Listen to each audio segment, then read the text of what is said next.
আচ্ছা, তাহলে আজকে আমরা কোন মেথডটা দেখব? Console log. আচ্ছা, এর আগে আমরা দেখছি ইনার এইচটিএমএল ইউজ করে একটা ট্যাগের, যে কোনো একটা ট্যাগের কন্টেন্টটা রিপ্লেস করা যাইতো, তাই না? বা ওই জায়গাতে আমাদের কন্টেন্টটা শো করানো যাইতো। আজকে আমরা দেখব ব্রাউজারের কনসোলে কিভাবে রেজাল্ট শো করানো যায়। হ্যাঁ, তো একটা আমরা ভেরিয়েবল নিব, লেট বি এ, আচ্ছা লেট এ নিলাম। এটা নিব হচ্ছে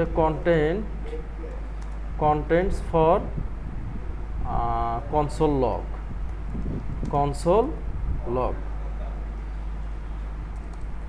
আচ্ছা, তাহলে এখন আমরা যদি CONSOLE কনসোল ডট লগ এই মেথডটা যদি আমরা ইউজ করি, তাহলে জাস্ট এর প্যারামিটার হিসেবে যার ওই ভেরিয়েবলটা পাস করে দিলেই হবে।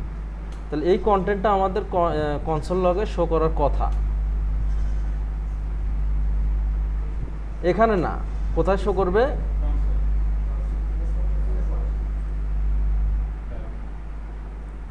এই যে শো করছে কন্টেন্ট ফর, দেখছো কি, contents for console log.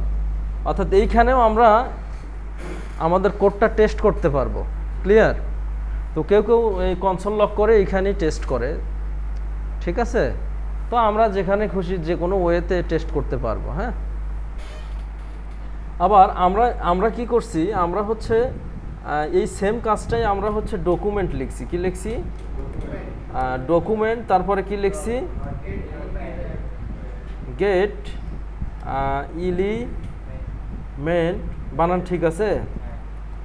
ID. আচ্ছা, এখন আমরা এইখানে কোথায় শো করব সেটা দেখায় দিছিলাম, ডেমো। অর্থাৎ এই ডেমোর জায়গায় ও শো করবে, তাই না? আচ্ছা, তাহলে ইনার এইচটিএমএল সমান সমান, যদি এখন আমরা এ দেই, তাহলে যে এই পির জায়গায়, পি আইডির জায়গায় এই কন্টেন্টটা শো করবে। Clear? Get element by ID.